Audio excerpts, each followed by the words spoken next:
วันนี้อยู่กับเจนพัทอีกครั้งหนึ่งนะครับแล้วก็อยู่ที่ CT Music แห่งนี้นะครับวันนี้ผมขอนำเสนอคีย์บอร์ดตัวใหม่ล่าสุดของ Kurzweil นะครับผมซีรีส์ K ตัวใหม่ล่าสุดในปี 2025 นะครับซึ่งมาด้วยกัน2รุ่นนะครับผมก็คือ K2088 กับ K2061 Kurzweil มันมีความเป็นตำนานอะไรบางอย่างที่อยู่คู่วงการเพลงมาตั้งแต่ไหนแต่ไรแล้วซึ่งวันนี้เขากลับมาในรูปแบบที่ใช้งานได้ง่ายขึ้นซึ่งได้เอาไปลองใช้งานแล้วครับแล้วก็ดูการทำงานของมันดูเสียงของมันแน่นอน Kurzweil เราไม่ติดเรื่องเสียงเลยแต่วันนี้เดี๋ยวเราจะมารีวิวให้ทุกท่านดูกันนะครับแล้วก็ลงลึกถึงระบบต่างๆที่มีให้ในตัวซีรีส์ใหม่นี้ครับผม K2088 กับ K2061 เป็นดีไซน์เดียวกันเลยนะครับต่างกันแค่จำนวนของคีย์และทัชชิ่งของคีย์ครับผมในตัว88คีย์เนี้ยก็มาจาก Fata TP40 ก็จะเป็นคีย์เปียโนนะครับซึ่งตัว61ผมเอากลับไปลองเล่นแล้วก็ทัชชิ่งมันดีมากๆเลยตัวนั้นจะเป็นชื่อว่า TP9 นะครับผมก็เป็นคีย์ Fata เจ้าดีเจ้าเดิมที่ทำให้หลายๆแบรนด์ชั้นนำทั่วโลกนะครับผมวางใจได้ว่ามันจะเป็นคีย์ดีแน่นอนนะครับวันนี้เราเริ่มดูกันที่พอร์ตภายนอกของเจ้าตัวนี้แล้วก็ดูคอนโทรลของมันนะครับผมว่าเรามีอะไรบ้างเนาะโอเคเราเริ่มกันที่ข้างหลังของมันเลยปุ่มสวิตช์เปิดปิดแน่นอนก็ต้องมีอยู่แล้วนะครับคีย์บอร์ดตัวไหนไม่มีบ้าง ใช้เป็นสาย AC นะครับค่อนข้าง universal ครับใช้กับคีย์บอร์ดตัวไหนก็ได้ถ้าคุณลืม AC ก็อาจจะดึงปลั๊กคอมที่บ้านแล้วก็เอามาเสียบก็ยังย่อมได้เช่นกันนะครับผมรู MIDI นะครับผมก็จะมี MIDI in MIDI out ช่อง USB พอร์ต USB ทั้งหมดนะครับก็แน่นอนก็ต่อกับคอมพิวเตอร์ได้แล้วก็ต่อกับปั๊มไดรฟ์ได้เช่นกันนะครับผมนักดนตรีท่านไหนที่ต้องไปเล่นต่างประเทศก็สามารถเซฟเสียงใส่ปั๊มไดรฟ์แล้วก็รีเควสตัวนี้ที่ต่างประเทศได้แล้วก็เอาไปจุบแล้วก็โหลดได้เช่นกันนะครับเดี๋ยวเราจะมาเจาะลึกตรงนี้กันนะครับผมเพราะว่ามันไม่ได้ต่อได้แค่คอมพิวเตอร์ครับผมมันต่ออย่างอื่นได้ด้วยเช่นกันนี่คือ LCD นะครับผมก็คือความสว่างของจอคีย์บอร์ดของท่านนะครับผมว่าฟังก์ชันนี้ที่มันอยู่ใกล้ๆมือมันเวิร์กมากเลยคีย์บอร์ดบางตัวเนี่ยเราอาจจะต้องเข้าไปในเซตติ้งของมันเพื่อที่จะปรับ brightness ของจอครับเพราะฉะนั้นเวลานักดนตรีแต่ละท่านที่แบบเอาสิ่งนี้ไปเล่นในที่มืดหรือไปเล่นในที่ที่สว่างจนเกินไปเราสามารถปรับสิ่งนี้ได้เพื่อให้เราไม่แสบตาจนเกินไปแล้วเราก็มองจอของเราง่ายนะครับผมช่อง Pedal มี4ช่องนะครับผมก็คือ CC1 CC2 เราสามารถ assignable อะไรให้กับมันก็ได้และช่องที่3ก็คือ sustain pedal นะครับผมช่องสุดท้ายนะครับในสเปคของมันปกติค่าของโรงงานก็คือมันจะเป็น soft tenuto นะครับเมื่อเราเสียบ pedal ให้กับมันก็จะเหมือนเป็น pedal soft ใน grand piano นะครับผมลองเอาไปใช้กันดูได้นะครับเราไปที่ช่องถัดไปนะครับก็เป็นช่อง output ทั้งหลายนะฮะ4 output ในที่นี้ก็คือมีleft กับ right ตามปกติเลยซึ่งเขามี left กับ right ให้อีกอันนึงก็คือเผื่อว่าเราเลเยอร์เยอะแล้วอยากให้นักซาวทำงานง่ายขึ้นก็ assign ให้เสียงเหล่านี้ไปออกที่ left กับ right อันต่อมาก็ได้ซึ่งตรงนี้เขาเขียนว่า B เนาะเป็น audio out B ก็ assign ให้มันไปออก audio out B เหมือนเป็นคีย์บอร์ดอีกตัวได้เช่นกันนะครับผมซึ่งสิ่งเหล่านี้มันจะสอดคล้องกับช่องต่อไปคือ audio in ทำไมคีย์บอร์ดต้องมี audio in ผมมองว่ามันเป็นฟังก์ชันที่สามารถทำอะไรได้หลายอย่างยกตัวอย่างเช่นมือคีย์บอร์ดแต่ละคนอาจจะสามารถเสียบสิ่งนี้เข้ากับแท็บเล็ตของเราแล้วก็ใช้เปิดเป็น backing track หรือว่ามันจะมีแอปที่เป็นแบบกดแซมก็จะกดเป็นแบบคล้ายๆเสียงแบบวินชามรัวฉาบอะไรอย่างเงี้ยมันก็จะช่วยให้เวลาเราเล่นมันก็จะแบบครอบคลุมขึ้นมากไปกว่าการเอาแท็บเล็ตมาต่อก็คือการเอาคีย์บอร์ด2ของเรามาต่อสมมุติว่าวันนึงเราต้องไปเล่นในร้านที่มีมิกเซอร์ที่จำนวน channel ที่จำกัดนะครับผมแล้วเราอยากเล่นคีย์บอร์ด2ตัวเพราะว่าตัวนี้อาจจะเล่นเป็นเปียโนเป็นสตริงเป็นอะไรแล้วตัวบนเป็นลีดอย่างเงี้ยเราก็เอาตัวบนมาวางซึ่งแนะนำเป็น K2061 นะฮะ ครับผมก็เอามาวางใช่ไหมแล้วก็เสียบเข้าช่อง left right ที่เป็น audio in ตรงนี้เราจะ assign ให้มันไปออก B ก็ได้แต่ในกรณีนี้สมมุติ channel ไม่พอเราสามารถเล่นคีย์บอร์ด2ตัวแล้วก็ให้มันไปออกลายเดียวได้ครับผมเนาะช่องสุดท้ายก็คือเป็นพอร์ตของหูฟังแล้วก็คอนโทรลผ่านวอลลุ่มตรงนี้ได้เช่นกันนะครับซึ่งอันนี้คือช่องข้างหลังทั้งหมดนะครับผมทีนี้มาดูที่ฟอนต์แพนเนลตรงนี้นะครับผมเฟดเดอร์ที่เขามีมาให้เนี่ยปกติเราจะเจอ8เฟดเดอร์เนาะแต่อันนี้เขามีมาให้9เฟดเดอร์ซึ่งมันสามารถทำอะไรได้เยอะขึ้นแล้วก็สามารถแอดไซน์เสียงต่างๆลงไปในเฟดเดอร์เหล่านี้ได้เฟดเดอร์เหล่านี้อาจจะไม่ใช่วอลลุ่มอย่างในกรณีที่เราเปิดเสียงเดี่ยวๆอย่างเงี้ยเฟดเดอร์ทั้ง9ตัวเนี่ยเราก็จะดูชื่อเป็นหลักที่ข้างล่างนะครับซึ่งตรงนี้เขียนว่าเอฟเฟกต์1เอฟเฟกต์2ดีเลย์รีเวิร์บเพราะฉะนั้นเราก็เอาตามค่านี้นะครับผมซึ่งตรงนี้ก็มีฟิลเตอร์มี Attack Release มี Motion มีต่างๆเนาะ Bass Mid Gain อันนี้แน่นอนก็คือ EQ เนาะเอฟเฟกต์ต่างๆ Delay Reverb เดี๋ยวผมลองเทส Reverb ให้ทุกคนดูลองเปลี่ยนเสียงด้วย ทุกคนจะได้ฟังเสียงอื่นด้วยครับตอนนี้เราอยู่ในแพทช์ที่30นะครับ Velvet Grand นะครับผมเสียงเดี่ยวๆของมันที่เปิดมามันเป็นอย่างนี้เลย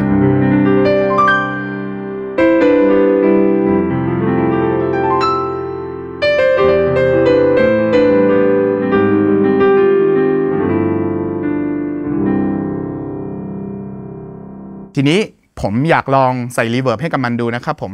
เพราะฉะนั้นก็นี่ได้เลยครับผมอันนี้คือยังไม่มีรีเวิร์บเนาะก็ค่อยๆดันขึ้นไป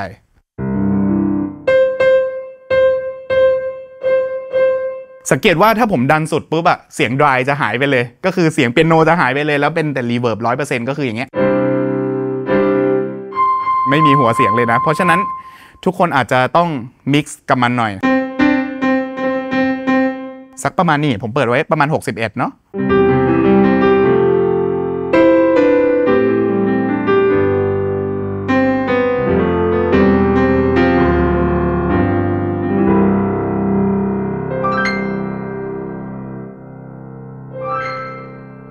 เช่นเดียวกับเฟเดอร์ตัวที่8นะครับก็เป็นดีเลย์นะครับเราต้องกดเปิดก่อนเนาะดีเลย์ก็เปิดที่กดปุ่มแค่นั้นเลยครับ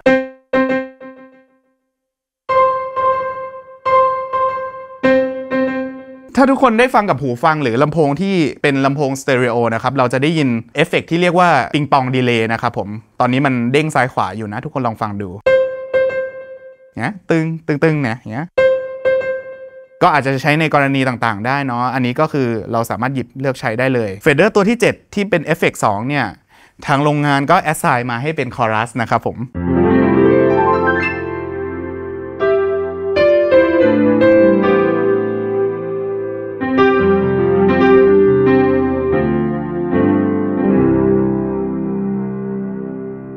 ซึ่งเราปิดมันได้เนาะดูซิว่าเอฟเฟกต์1คืออะไรตรงนี้เขียนว่า string resonance amount นะครับผมอธิบายให้เข้าใจง่ายๆมันก็คือเสียงของสายที่มันสั่นแล้วกันแล้วมันเกิด resonance กับตัวหลังเปียโนเนาะ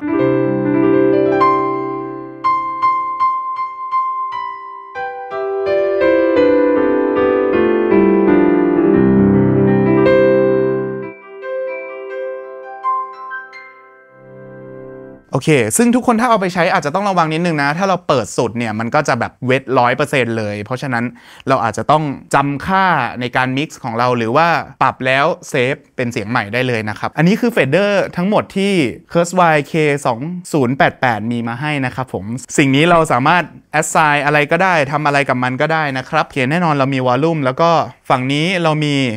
pitch bend นะครับแล้วก็ modulation wheel อันนี้เป็น modulation wheel ที่ฟีลดีมากๆเพราะว่ามันเหมือนเป็นวัสดุเหมือนเป็นยางนะแล้วก็ความหนืดความอะไรอย่างเงี้ยมันแบบขอลงลึกหน่อยนะมันโดนเส้นกับการที่ เอานิ้วโป้งไปปาดมันมากเลย ในตอนนี้มันทำหน้าที่เป็นไวบราโตอยู่นะครับผมเนี่ยผมว่ามันติดนิ้วมากๆเลยก็น่าจะดีมากๆในกรณีที่เราไปเล่นพวกซินเธอไซเซอร์ต่างๆหรือ lead synth อะไรอย่างเงี้ยก็ดีมากเลยตรงเนี้ยปกติถ้าเราเห็นในคีย์บอร์ดทั่วไปมันจะเป็นการปรับ octave เนาะณที่เนี้ยเป็น transpose เนี่ยบวก1ลบ1ได้เลยทำได้เลยครับผมณตรงนี้ซึ่งถ้าเราไปเห็นในตัว 2061 นะครับไอตัว modulation view มันก็จะไปอยู่ข้างๆคีย์ครับมันจะไม่ได้อยู่ข้างบนอย่างเงี้ยพอมันอยู่ตรงนี้ปุ๊บจะปรับ transpose อะไรมันเร็วและง่ายมากๆเลยซึ่งถามว่าอ้าวแล้วปุ่ม transpose อยู่เนี้ยแล้วปุ่มปรับ octave อยู่ไหนอยู่ตรงนี้ครับใกล้มือกว่าเดิมอีกครับเพราะฉะนั้นนี่บวกลบกดแค่นี้ได้เลยแล้วผมชอบที่หน้าจอที่ UI ของเขาออกแบบมามันจะมีแต่คำว่า transpose อย่างเดียวแปลว่าถ้าเราปรับ octave เนี่ยกดขึ้นปุ๊บมันจะบวก12เซมิโทนทันทีเลยซึ่งนี่เราเห็นได้ชัดตรงนี้เลยมาสู่สิ่งที่เป็นคาแรคเตอร์และเป็นจุดขายของ Kurzweilในเกือบทุกรุ่นที่เขามีนะครับก็คือ Ribbon Bar ตรงนี้นะครับผมเป็นสิ่งที่ผมแบบชอบมากๆแล้วก็อยากให้คีย์บอร์ดทุกตัวมีแต่มันดันมีแค่ Kurzweil แปลว่าเราก็อาจจะต้องใช้ Kurzweil ในการเล่นสิ่งนี้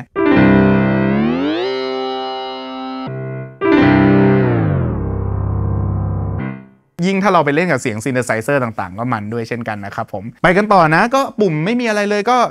เหมือนเดิมเลยครับก็คือเข้าใจง่ายปุ่ม next ปุ่มลูกศรต่างๆหรือ event view ตรงนี้นะฮะที่มันเป็นหนอบหมุนเนี่ยสังเกตไหมว่ามันเร็วมากเลยเนี่ยลองดูจากกล้องนี้ก็ได้ เห็นไหมผมเปลี่ยนเสียงโคตรเร็วเลยซึ่งตอนนี้ผมเปิดเป็นโหมด Category อยู่นะเพราะฉะนั้นวิวที่มันหมุนอ่ะมันก็จะหมุนตามแคตตากรีของเสียงต่างๆเช่นสมมติเนี่ยผมเริ่มที่เปียโนหมุนไปเรื่อยๆมันก็จะตามแคตตากรีนี้ไปเรื่อยนะครับเป็นหมวดหมู่ของ E เปียโนต่อไปเป็นคลาวิเนตเป็นออร์แกนต่างๆเนาะซึ่งเสียงมันเยอะมากนี่หมุนเมื่อกี้ยังไม่หมดเปียโนเลยมาสู่โหมดของเขานะครับผมโหมดก็คือมีโหมดโปรแกรมมัลติซองแล้วก็ global นี่ไม่ใช่โหมดนะครับ global เป็นเข้าไปเซตเชิงลึกของคีย์บอร์ดนะครับผมไม่ว่าจะเป็นเราเอา paddle ตัวนี้มาเสียบแล้วเราต้องไป reverse มันหรือต้องไปอะไรอย่างนี้หรือว่า power off time อย่างเงี้ยตอนนี้ค่าโรงงานมาที่8ชั่วโมงนะเพราะฉะนั้นถ้าเปิดทิ้งไว้8ชั่วโมงเดี๋ยวมันจะดับไปเองนะครับเพราะฉะนั้นจะไม่กินไฟบ้านแต่จริงๆเราก็สามารถปิดโหมดนี้ได้เช่นกันเนาะนี่เร็วสุดที่ทำได้ก็คือ15นาทีนะไม่จับคีย์บอร์ดตัวนี้เลย15นาทีมันก็จะปิดเองนะครับเราสามารถตั้ง on off ได้นะ auto power อะไรอย่างนี้แล้วก็ไปสู่ที่ dial bar หรือว่า category ตรงนี้คือ library เสียงทั้งหลายของเรานะครับผมมี2วิธีก็คือเราสามารถกดเป็นเลขก็ได้อย่างเมื่อกี้ผมรู้แล้วว่าเปียโนที่ผมชอบคือ55ผมก็สามารถกดว่า55แล้วก็กด enter มันก็ไปได้ทันทีหรือว่ากด category ก็คือกดปุ๊บเราก็จะยึดตามชื่อข้างบนนะครับสมมุติเราต้องการเสียงสตริงเราก็จะกดที่สตริงเบอร์1ก็จะเป็น Studio A string นะครับผม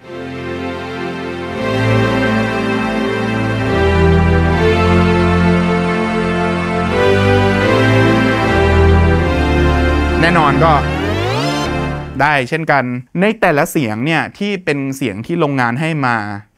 เกือบ 2,000 เสียงเนี่ยเขาก็จะมีฟังก์ชันที่เรียกว่า variation มาให้ด้วยเพราะฉะนั้นถ้าเรากดปุ๊บมันก็จะเติมอะไรมาเสมออย่างเช่นสมมุติถ้าเราอยู่ใน category piano เนี่ยเบอร์นี้แล้วกันเมื่อกดปุ๊บบางเสียงก็จะเติมแพดมาให้บางเสียงก็จะเติมสตริงมาให้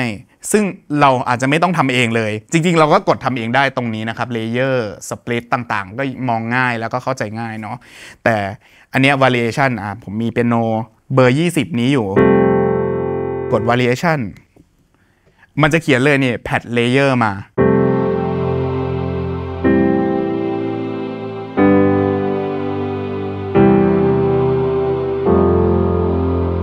ลองปิดดู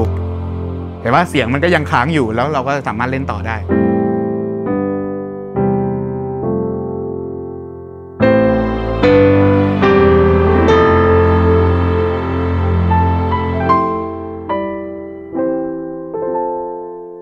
แล้วก็ไปสู่การตั้งค่าของ arpeggiator ในเครื่องนี้นะครับผมตรงนี้ก็เป็นปุ่ม tempo ที่เข้าใจง่ายมากเลยเมื่อกี้ผมลองกดแท็บดูแล้วแน่นอนนะเราเป็นคนนะเวลาเรากดแท็บไปมันก็จะแบบตรงบ้างไม่ตรงบ้างบางรุ่นที่ผมเคยเจอมันก็จะแบบสมมติกดประมาณ118กดให้เข้ากับเพลงแล้ววงดันเล่นช้าลงกดปุ๊บมันก็จะกลายเป็นจุดทศนิยมอะไรก็ไม่รู้ซึ่งสิ่งเนี้ยบางทีเอาไปใช้จริงก็อาจจะได้แต่เราก็อาจจะต้องกดแท็บตลอดแต่บางทีมือกลองใส่เมโทรนอมอยู่แล้วก็วงทั้งวงกำลังเล่นกับเมโทรนอมอยู่เราก็สามารถกดปุ่มไปอย่างนี้ได้ซึ่งสังเกตว่ามันมีจุดทศนิยมให้กดเนาะแต่อันเนี้ยพอเราแท็บมันก็จะเป็นค่าหลักของไม่มีทศนิยมครับจุด00ตลอดเลยซึ่งดีมากๆแล้วเราก็สามารถหมุนขึ้นลงอย่างนี้ได้เลยเนาะมาสู่ตรงนี้ชื่อฟังก์ชันว่า transport นะครับผมเป็นฟังก์ชันที่อาจจะไม่ได้ใช้สำหรับคนที่เอามันออกไปเล่นสดซะทีเดียวแต่อาจจะได้ใช้สำหรับคนที่ใช้สิ่งนี้อยู่ในสตูดิโอมันก็สามารถต่อ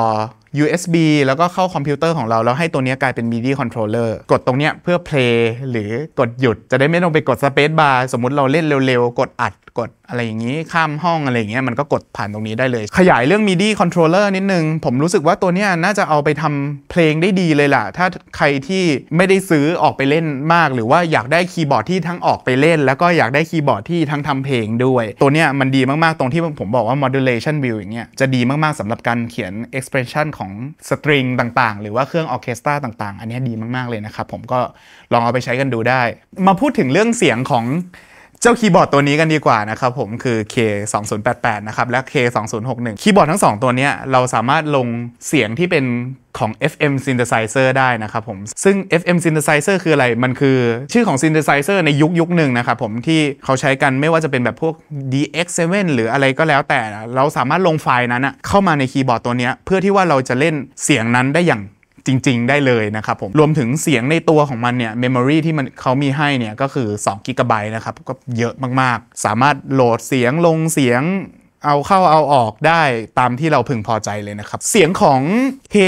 2088รอบนี้เป็นเสียงชุดเดียวกับ2007เลยครับก็คือใช้แซมเสียงที่เรียกว่า VAST หรือ Vast Synthesizer บางเสียงก็จะเป็นเสียงแซมแต่บางเสียงก็จะเป็นเสียงโมเดลที่เขาโมเดลขึ้นมาแล้วก็จับ attitude ของเสียงนั้นๆขึ้นมาเลยนะครับซึ่งวันนี้เดี๋ยวผมจะลองเล่นให้ฟังในหลายๆเสียงที่เขามีให้เดี๋ยวผมก็จะไล่ไปทีละเสียงเลยนะครับแล้วเราฟังเสียงเดียวๆของมันดูนะครับผมเราเริ่มที่เปียโนกันดีกว่าอันนี้ชื่อว่า Simple Solo Piano นะครับผมเบอร์ 80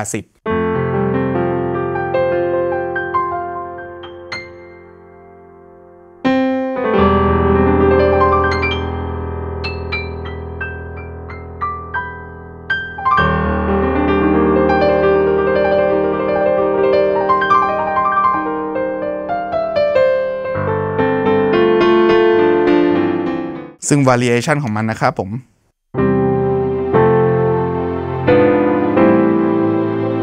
เป็นเสียงแพดนะครับผม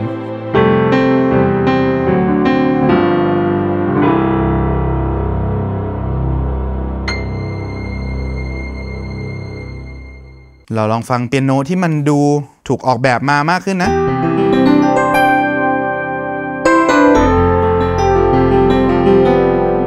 อันนี้คือเสียงเดียวๆนะเราสามารถเอาไปเลเยอร์กับเปียโนเอาไปเลเยอร์กับอะไรเพิ่มความหนากับมันได้หมดเลยนะครับ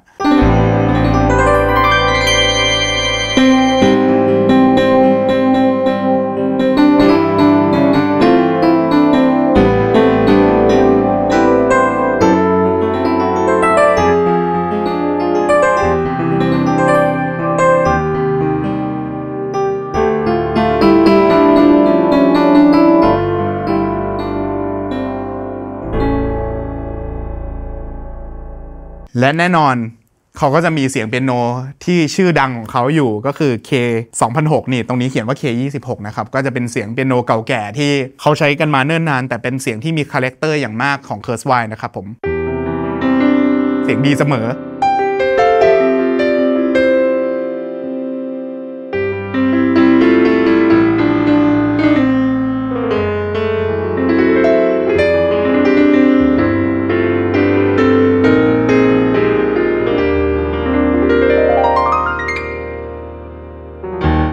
เปียโน Echo Pad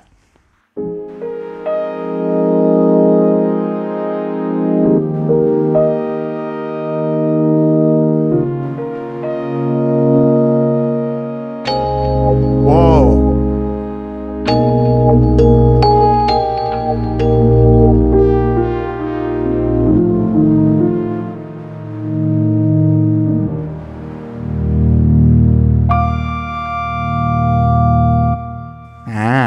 เผื่อเอาไปเล่นซาวด์ดีไซน์ต่างๆได้นะ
เรามาที่โหมด e-piano ของคีย์บอร์ดตัวนี้กันด้วยนะครับผม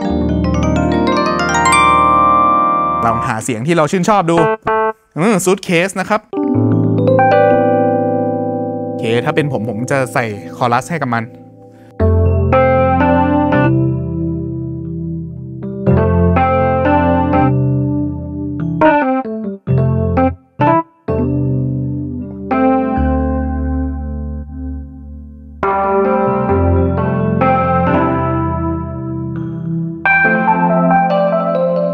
โ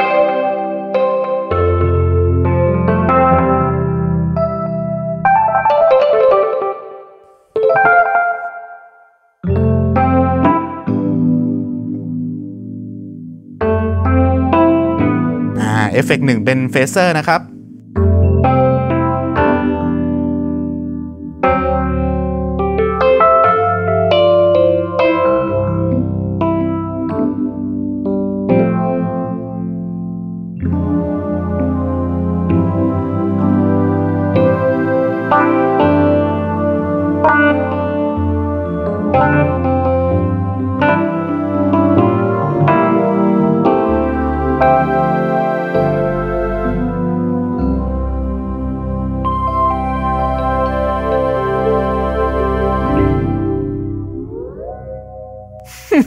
ไม่ถึง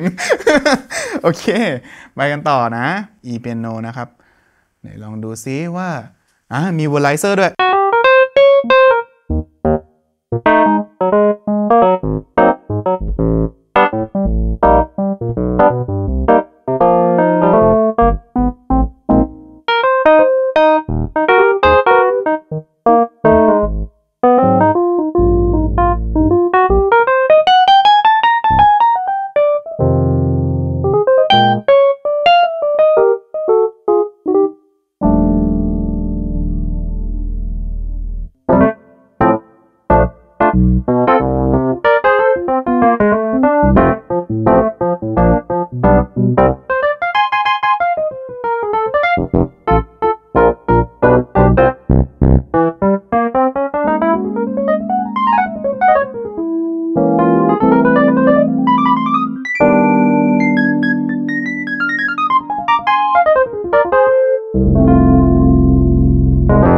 อีเปียโนจริงๆยังไม่หมดเราไปกันต่อที่พวกแก๊งที่เป็น CP80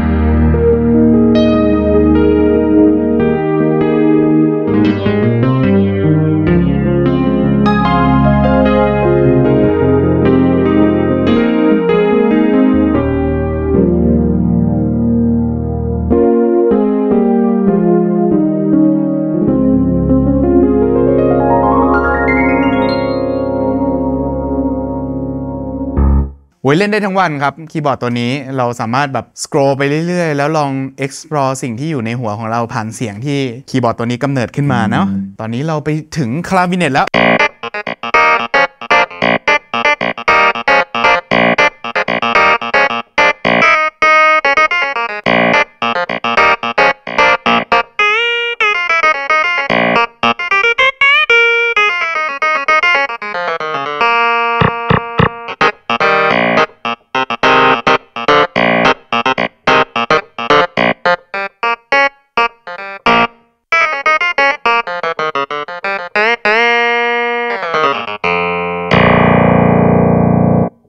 เด้งๆหาเด้งๆโอ้โหตั้งชื่อตามเพลงเลย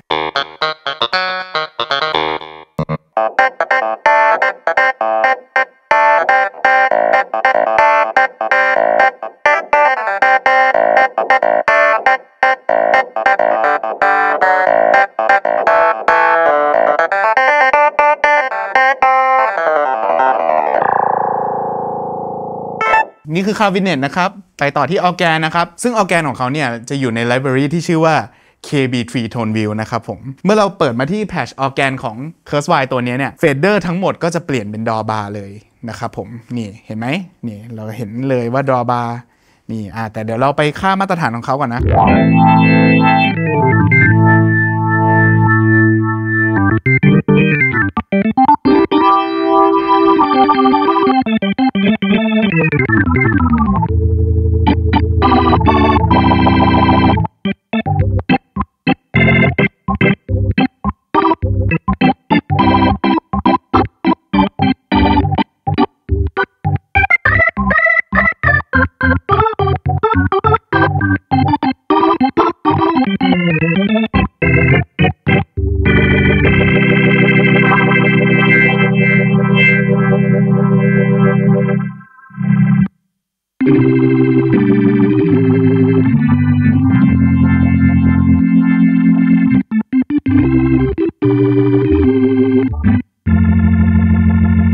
ว่า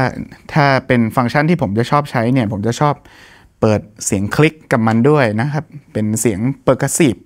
ของออร์แกนนะครับ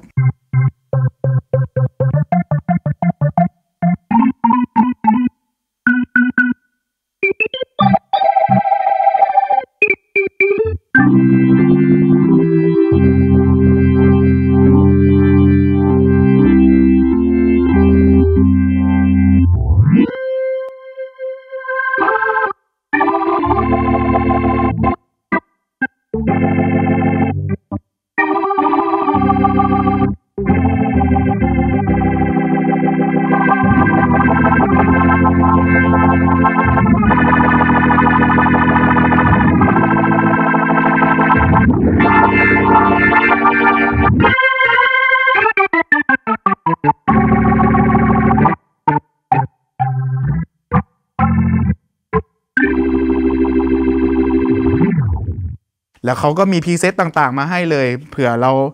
ไม่ถนัดในการแบบปรับดรอบาร์ต่างๆเนี่ยเราก็สามารถเข้าไปพรีเซตต่างๆของเขาได้เลยแล้วเขาก็จะมีเขียนแบบบรรยายบอกหมดเลยนะว่า sustain pedal อ่ะก็จะกลายเป็น rotary speed แทนซึ่งในโหมดออร์แกนเนี่ย sustain pedal จะใช้งานไม่ได้เลยนะครับผมถ้าอยากจะใช้งานได้อาจจะต้องเข้าไปตั้งค่าเชิงลึกของมันอีกทีนะครับผมเมื่อผมเหยียบแล้วเนี่ยมันก็จะเป็นสั่น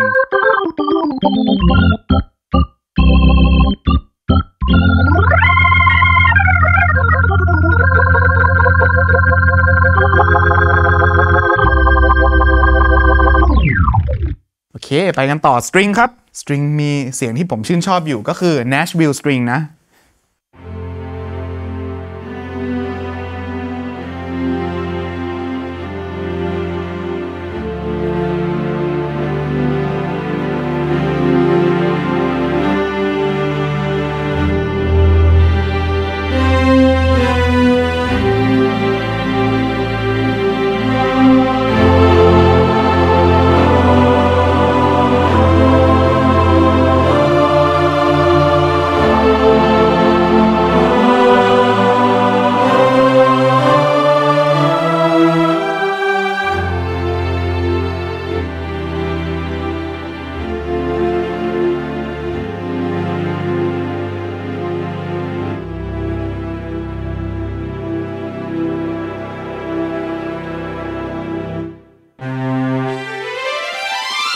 ติดมือมากนะฮะ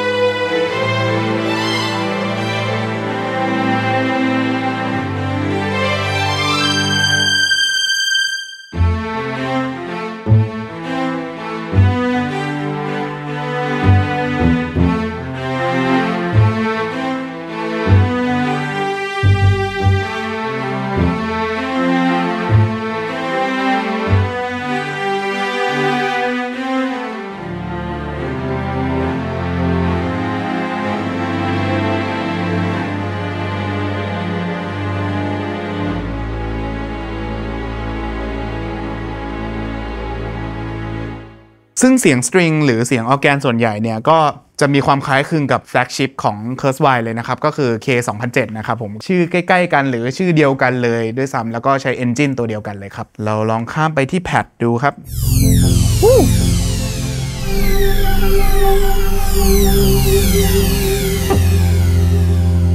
นี่อันนี้เป็นเสียงลีดนะ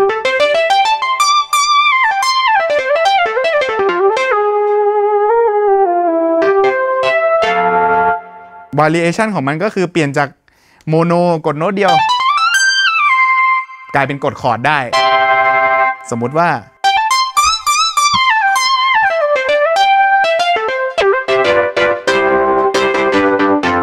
เนี่ยกลับมาเป็นกดคอร์ดได้หรือว่าเราจะแบบ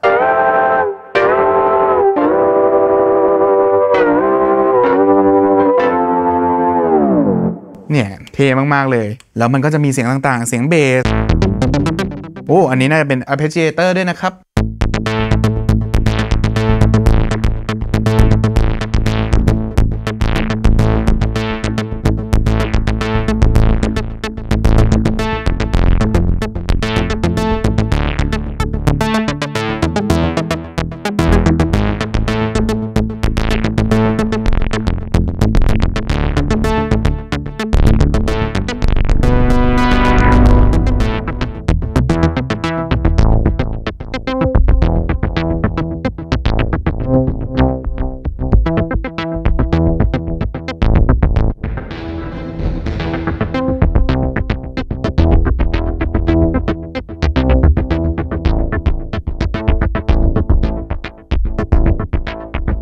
เราก็สามารถปรับตอนที่เราเล่นอยู่ได้เลยนะครับ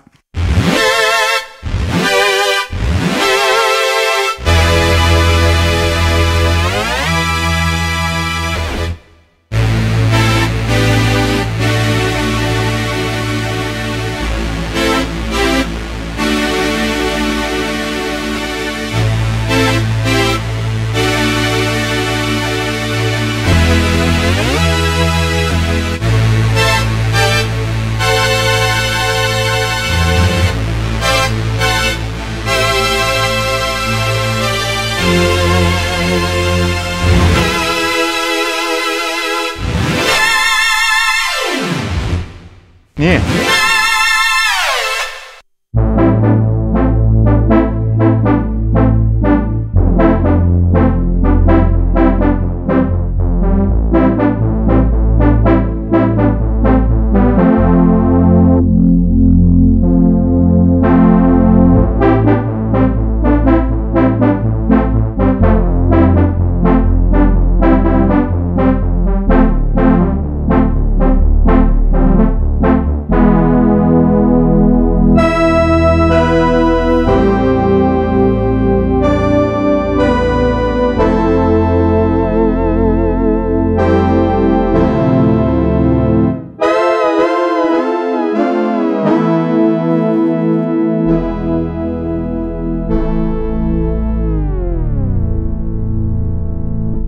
ตอนนี้เราอยู่ในแคตตากรีของกีตาร์โปร่งนะครับผมซึ่งเจ๋งมากๆเลย Variation เนี่ยสามารถเปิดมาแล้วเป็นสตริงเราไม่ค่อยได้เห็นสตริงผสมกับกีตาร์สักเท่าไหร่เดี๋ยวผมเนี่ยลองเล่นดูนะครับผม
ไนลอนกีตาร์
ถ้าผมกดแรงๆมันเป็นแบบสั่นสายด้วยนะเป็นแบบซึ่งคีย์นี้มี after touch ด้วยนะครับผมฟังเสียงกลองไหมฟังเสียงกลองไหม โอ้โคตรเท่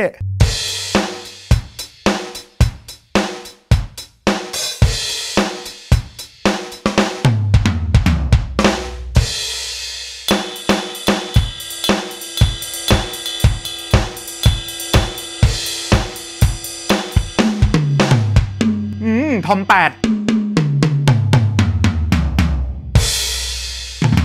เมื่อมันมาสู่แพทช์ของกลองเนี่ยครับเฟเดอร์ทั้งหลายที่เขามีให้9ตัวเนี่ยมันก็จะทำงานต่างออกไปนะครับนี่คือทอมเลเวลเราสามารถดึงเสียงทอมทั้งหมดลงได้ หรือ snare level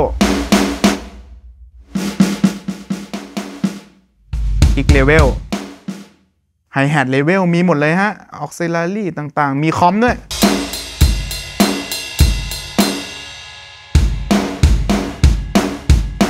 มีลูมต่างๆคีย์บอร์ดตัวนี้มันทำอะไรได้หลากหลายมากๆเลยนะครับแล้วก็จริงๆแล้วถ้ามีเวลาทั้งวันทั้งคืนก็สามารถไปทีละเสียงแล้วก็สนุกกับมันได้แล้วก็เอามันไปทำเพลงหรือเอามันไปเล่นในที่ต่างๆได้เช่นกันนะครับผมลองฟังมัลติเล่นๆกันสักเสียง2 เสียงครับ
เมื่อกี้ผมค้างไว้ว่าไอช่องคอมพิวเตอร์เนี่ยมันต่ออะไรได้อีกวันนี้มาเฉลยให้ครับมันสามารถต่อแท็บเล็ตของท่านได้ซึ่งวิธีก็คือเราก็แค่เข้าไป App Store หรือว่า Play Store ของท่านแล้วก็ดาวน์โหลดแอปนะครับผมในคอมพิวเตอร์ก็มีแอปของมันนะครับเราสามารถใช้แท็บเล็ตในการตีบวกสิ่งนี้ได้นะครับผมซึ่งวันนี้ผมเอาแท็บเล็ตคู่ใจของผมมาวางไว้ตรงนี้โดยไม่ต้องเสกมาเดี๋ยวผมเดินไปหยิบเองตึ้มโอเคแล้วก็ผมมีแท็บเล็ตของผมแล้วนะครับผมและในมือของผมนี่ก็มีสายสมมติเราเดินไปซื้อที่แบบเซียรังสิตหรือพันทิปสิ่งนี้จะเรียกว่าสายปรินเตอร์ to USB-C นะครับผมซึ่งถ้ามันไม่มีสิ่งนี้มันก็สามารถเป็น USB-A แล้วก็แปลงพอร์ตแปลงอะไรก็ได้นะครับเดี๋ยวผมลองเสียบเลยอันนี้ทำสดๆเลยนะฮะแล้วก็เสียบเข้ากับ iPad ของเราแล้วก็เปิดแอปครับผมซึ่งตอนนี้ทุกคนเห็นแอปของผมแล้วนะ K2088-61 ก็คือใช้ได้ทั้ง2รุ่นนี้นะครับใช้แอปเดียวกันเป็น Editor นะครับไม่ต้องรออะไรเลยขึ้นมาปุ๊บมีให้เห็นเลยว่านี่เราอยู่ในเสียงเปียโนอะไรเราอยู่ในช่องอะไรแล้วมีโลโก้มีอะไรให้เห็นหมดทุกอย่างเลยเนาะตอนนี้เราอยู่ในตินเปียโนตินบอดี้เปียโนสมมุติอยากเปลี่ยนเสียงเนาะไป Evolving Pad เสียงไม่ตัดด้วยแล้วไปได้ทันทีเลยแล้วความเร็วของมันคือไม่หน่วงเลยนะเนี่ยผมกดมั่วเนี่ยดูที่หน้านี้กับดูที่หน้าจอแท็บเล็ตของผมเนี่ยคือไวมากๆแบบไม่มีความหน่วงใดๆเลยเพราะฉะนั้นเราสามารถใช้สิ่งนี้ในการเอาออกไปเล่นได้นะฮะหรืออีเวนต์จะเป็นโหมดมัลติอย่างเงี้ยเราสามารถสโครลแล้วเห็นได้เลยว่าเขาสปลิตอะไรแล้วเขาใช้เสียงอะไรบ้างเนี่ยอย่างตรงนี้อย่างเงี้ยเห็นไหมว่าเขาสปลิตอะไรแล้วใช้เสียงอะไรอยู่บ้างแล้วสปลิตตรงไหนอะไรอย่างเงี้ยดีมากๆนะครับหรือว่าจะเป็นโหมดของมิกเซอร์อันนี้เป็นโหมดที่ผมชื่นชอบมากหน้าจออาจจะดูเล็กไปหน่อยแต่มันสามารถคอนโทรลเรียลไทม์ได้เลยเดี๋ยวผมขอลองเปิดเสียงเปียโนสตริงสัก ตัวหนึ่งที่อยู่ในโหมดมัลติของเขานะครับผมซึ่งตอนนี้ค่าของโรงงานที่ทำมาให้ในโหมดมัลติมันเป็นค่าที่แบบเขาน่าจะคิดมาแล้วว่าแบบนักดนตรีทุกคนได้ใช้สังเกตดีๆว่ามันมีแบบเบสที่แยกกับเปียโนไว้ให้แล้วเบสตัวนี้แยกกับเปียโนตัวนี้เดี๋ยวข้างนี้จะเป็น E เปียโนข้างนี้จะเป็นดับเบิลเบสอะไรอย่างเงี้ยคนที่ใช้ตัวเนี้ยเราสามารถแบบเข้ามาในโหมดมัลติต่างๆแล้วก็เข้ามาอีดิทให้มันเป็นเสียงของตัวเองได้มากขึ้นเปลี่ยนเสียงลีดเปลี่ยนเสียงนี้อีดิทเพิ่มรีเวิร์บดีเลย์แล้วก็เซฟใหม่ให้เป็นแพทช์ของท่านได้เลยนะครับผมกลับมาที่เรื่องมิกเซอร์นะครับผมเปียโนสตริงนะครับอยู่ที่แพทช์ที่36ของโหมดมัลติเนาะเราสามารถเข้าไปที่มิกเซอร์ของมันแล้วดึงลงได้ทันทีเลยเหมือนเป็นมิกเซอร์เลยจริงๆมันก็สามารถทำตรงคีย์บอร์ดของเราได้นะแต่อันนี้มันก็จะเห็นมากกว่าเห็นปุ่มแพนเห็นปุ่ม auxiliary เห็นปุ่ม send return อะไรอย่างนี้มากกว่าแล้วมีโลโก้ให้เห็นชัดเจนเนาะสมมติผมจะเอาซีนลงเนี่ยมันติดมือเลยครับไม่ต่างจากทำตรงนี้เลย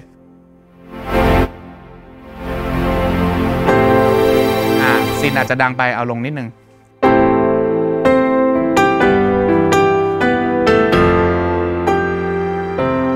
นี่นะฮะเราสามารถเห็นปุ่มแพนต่างๆเห็นปุ่มเฟดเดอร์ต่างๆแล้วก็สามารถคอนโทรลมันได้เลยหรือว่าเราก็จะเข้ามาในโหมดของคอนโทรลเราก็จะไม่เห็นว่าคอนโทรลมันทำอะไรได้นี่ผมเอาเมาส์กดนะครับนี่คือโซน1ที่เป็นเปียโนมันปรับอย่างนี้อยู่โซน2ปรับอย่างนี้อยู่เหมือนเป็นดิจิตอลมิกเซอร์ไปในตัวเลยเนาะอันนี้คือการเชื่อมต่อกับแอปในแท็บเล็ตของท่านนะครับผมแล้วก็เราสามารถเอาไปแบบแล้วก็มีขาตั้งแท็บเล็ตสักตัวหนึ่งดูทั้งโน้ตได้แล้วก็ปรับคีย์บอร์ดไปด้วยในตัวเปลี่ยนเสียงไปด้วยในตัวได้เนาะได้ลองหลายเสียงใหม่ๆในตัว Kurzweil K2088 และ 2061 ด้วยเช่นกันนะครับผมก็ส่วนตัววันนี้ผมประทับใจมากๆในการเจอคีย์บอร์ดตัวนี้นะครับผมแล้วลงลึกก็ทำได้หรือว่าจะเปิดแค่เสียงเดียวๆก็ทำได้หรือว่าจะ edit มันเช่นกันรวมถึงเรื่องเทคโนโลยีที่เขาได้เปลี่ยนไปในการเชื่อมต่อนู่นเชื่อมต่อนี่ได้หรือว่ามีพอร์ตต่างๆอะไรอย่างเงี้ยครับผมแล้วก็ริบบอนบาร์ตัวเดิมที่มีในหลายยุคหลายสมัยแล้วเขาก็ยังกลับมานะครับสำหรับใครที่คิดถึง